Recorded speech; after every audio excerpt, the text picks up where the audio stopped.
Welcome to Revenge with Lyra. She needs positive energy only, okay? Please don't come. That's what my sister said. Not thank you. Not sorry. Just that. After I spent $16,000 of my savings to cover her daughter's emergency surgery. Hi. My name is Jordan Alara. I'm 32. And if you think you know how this ends, stay tuned. Because I've never been good at being the villain in their version of the story. I'm the fixer. The calm one. The one they call when it all falls apart. But that night, when I opened the group chat and saw photos of the recovery party, the pink balloons, the matching family shirts, the caption that read, "We're surrounded by love to hearts #FamilyFirst," my chest got tight. They'd invited everyone, even family members I hadn't seen in years. Everyone but me. The woman who paid the bill, Who cried outside the ICU. who lied to her landlord to stall rent so her niece could get the procedure in time. And now, I was too negative. I didn't argue, didn't beg, didn't send a passive-aggressive text. I just booked a one-way solo trip. Somewhere warm. No itinerary. No explanation. The next day, I put my phone on airplane mode and walked barefoot down a quiet beach. I breathed. For the first time in weeks, maybe months. And told myself, let them notice the silence. They did. Because 5 days later, the hospital called them about a suspended account. And suddenly, I wasn't just invited back into their lives. They were at my door. It started with a voicemail.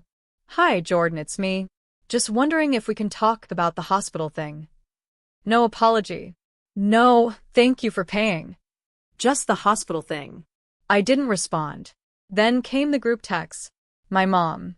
"Sweetheart, can you give your sister a call? She's overwhelmed." Overwhelmed?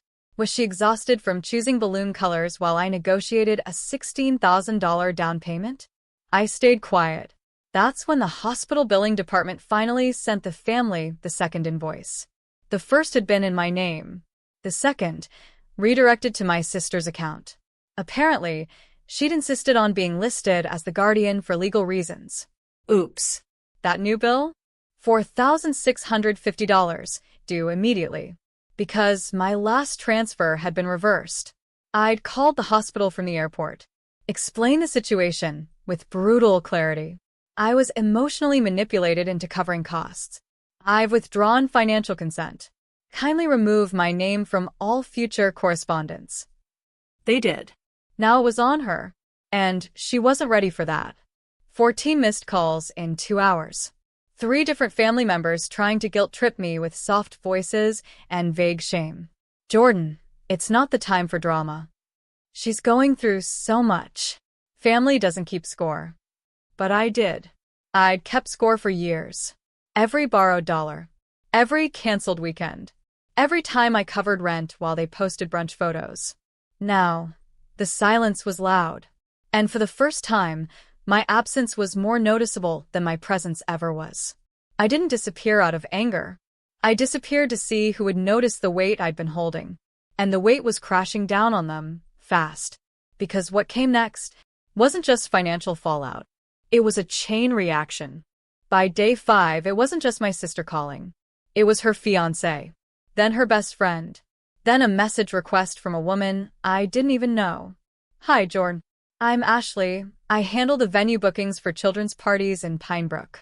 There's a little issue with the final payment." I stared at the message. A children's recovery party. With a $2,300 catering tab. And balloons. And a magician. All charged, guess where? The same credit card I'd canceled mid-flight. They'd booked it before asking me. Just assumed I'd handle it. Now vendors were demanding payment. The venue was threatening small claims court, and everyone was realizing the Bank of Jordan was closed. Then came the worst blow. A blog post. From the hospital's charity partner. They'd shared a photo of my niece in recovery, smiling, strong, along with a caption. "Thanks to the incredible generosity of her aunt, this brave girl got a second chance at life." The post went viral in our local community.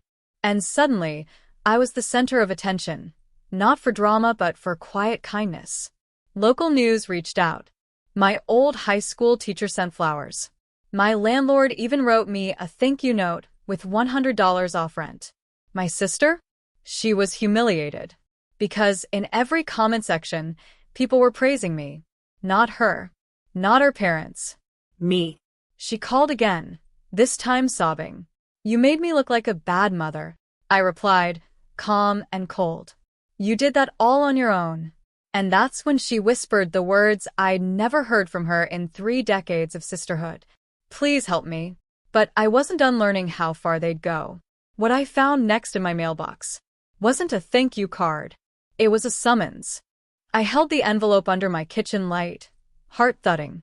Jordan Carter, defendant. Case no #8429 CV.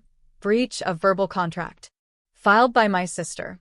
She was suing me for emotional damages and financial sabotage, claiming I intentionally canceled payments after agreeing to cover them. Said I caused public embarrassment. Said her daughter's health was at risk because of me. My hands were shaking, but not from fear. From something deeper. Older. This was what it had always been. Manipulation in designer clothing. I called a lawyer. A pro bono women's legal clinic handled the first consultation. They read the claim and laughed out loud. This'll get thrown out faster than a junk mail coupon. Still, I prepared. I gathered texts, voicemails, the invoice trail, bank receipts, that hospital post, time-stamped and viral. At the hearing, my sister arrived in pearls and crocodile tears. She sobbed about betrayal, about broken promises, about sisterhood. The judge, an older black woman with silver hair and a steel gaze, listened quietly. Then she turned to me. Miss Carter, do you have anything to say? I stood. Not angry, just clear. I didn't abandon my niece. I paid for her life-saving care. What I won't pay for, ever again, is being used. The judge nodded once. Sharp. Final. Case dismissed. Plaintiff is advised to reassess her definition of family. My sister burst into tears again, but no one followed her out this time. Not even our mom. Outside the courthouse, the sun hit my face. I had a voicemail from a hospital. A nurse I'd never met. Jordan, I don't know what you did, but your niece's recovery is ahead of schedule. She keeps asking when she'll see you again. That was the only courtroom victory I needed. But part 5? That's when my mom finally showed up, not with apologies, but with a request. Mom showed up on my doorstep 4 days after court. Not crying. Not angry. Just tired. A silk scarf draped around her shoulders like a peace flag. I don't want to fight, she said. I just want to talk. I didn't step aside. I waited. Then she reached into her purse and pulled out a folded paper. A copy of the GoFundMe she'd secretly created for my niece's recovery, one that had raised over $12,000 using my name, my story, and my photo, without my consent. I didn't mean for it to go viral, she mumbled. But people cared. It helped. I stared at her.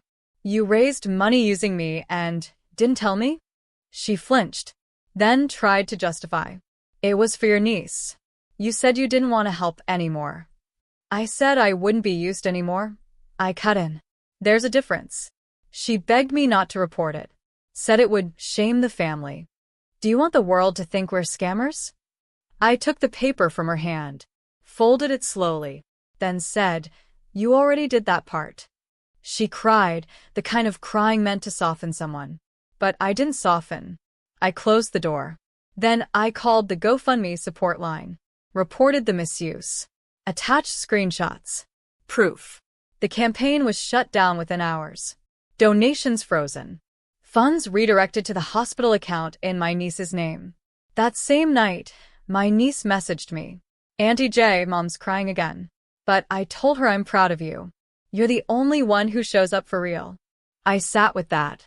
With the quiet. With the ache. With the unexpected bloom of peace.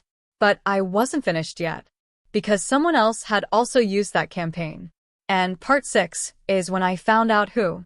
It started with an email. Subject line. Urgent, GoFundMe press inquiry. I blinked. Inside was a note from a journalist who'd seen the now-deleted fundraiser.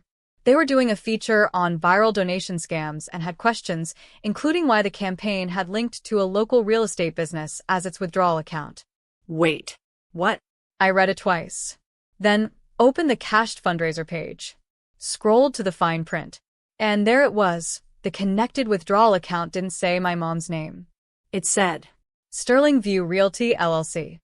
My sister's husband's company. Ezra. Of course. I knew they'd always been close. But this? Using my niece's pain. My contribution as a front for their own gain? My hands shook as I opened my banking app. Cross-referenced the wire I'd sent the hospital. I hadn't noticed it then, but the account number wasn't the one I had on file for billing. They'd rerouted the funds. Through manipulation. Through back-end changes. And through me. They had likely paid part of the bill. Enough to keep me quiet. But the rest? siphoned. It wasn't about my niece anymore. It was about laundering compassion into a profit. And suddenly, the party I hadn't been invited to, the unspoken cold shoulders, it all made sense. I wasn't bad energy. I was inconvenient. Because people who pay attention notice where the money flows. That night, I wrote a letter. Not to my sister. Not to Ezra. But to the local district attorney's office, attaching all the evidence. The silence that followed wasn't peaceful. It was the kind that builds before a storm. By morning, the silence had cracked. Mom was at my door. No calls. No texts. Just her. Standing there with the kind of brittle smile you wear when you know the truth is catching up. She didn't ask to come in. She walked straight to my kitchen, poured herself a glass of water, and sat like she still owned the place. "I heard," she said, voice thin, "about the letter." I didn't answer. She stared at me, then added, "It's not what you think. Ezra made decisions. But we were trying to protect you. You're always so sensitive." I almost laughed. Sensitive? I funded your daughter's surgery. I kept your lights on for 3 years. And you still labeled me bad energy. She stood, the mask slipping. "You're going to ruin us." "No," I said quietly. "You did that when you turned compassion into a con." She opened her mouth, but just then a knock at the door. I didn't have to guess who it was. A woman in a gray blazer stood there, badge visible, notepad ready. Behind her, another officer. "Are you Miss Caldwell?" I nodded. "We'd like to ask you a few questions regarding an open financial misconduct case. We have a report of fraudulent fundraising, misuse of healthcare funds, and unauthorized rerouting of bank transactions." I stepped aside. My mother's face drained of color. "I didn't," she began. But her voice was already too late. "They didn't come to accuse me. They came because I was the witness. The whistleblower." I watched as she sat down on my couch, trembling, answering questions she never thought would be asked. That night, I lit a candle by my window. Not for revenge, but for justice that finally remembered my name. The newspaper never printed my name. Just a quiet blurb buried between weather forecasts and sports scores. "Local family under investigation for medical fund misappropriation. Charges pending." But I clipped it anyway. Taped it to the inside of my kitchen cabinet. Not for pride, but for clarity. My sister sent a voice note a week later. It started with sobbing, then begging, then bargaining. She said the party was never meant to exclude me, that I misunderstood everything. That family is messy, but love is real. I didn't respond. Not because I didn't care, but because sometimes healing means choosing silence over reopening wounds for someone else's comfort.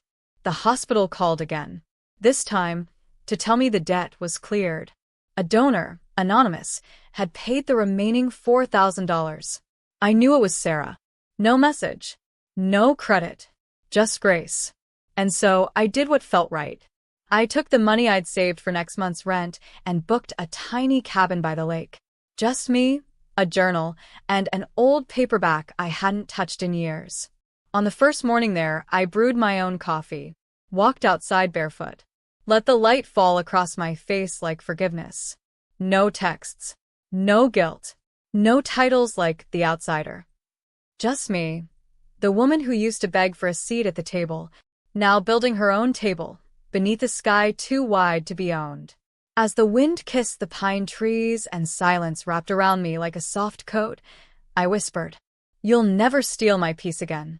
They say healing is loud. But mine? It arrived in the form of stillness. And for the first time in years, I felt whole.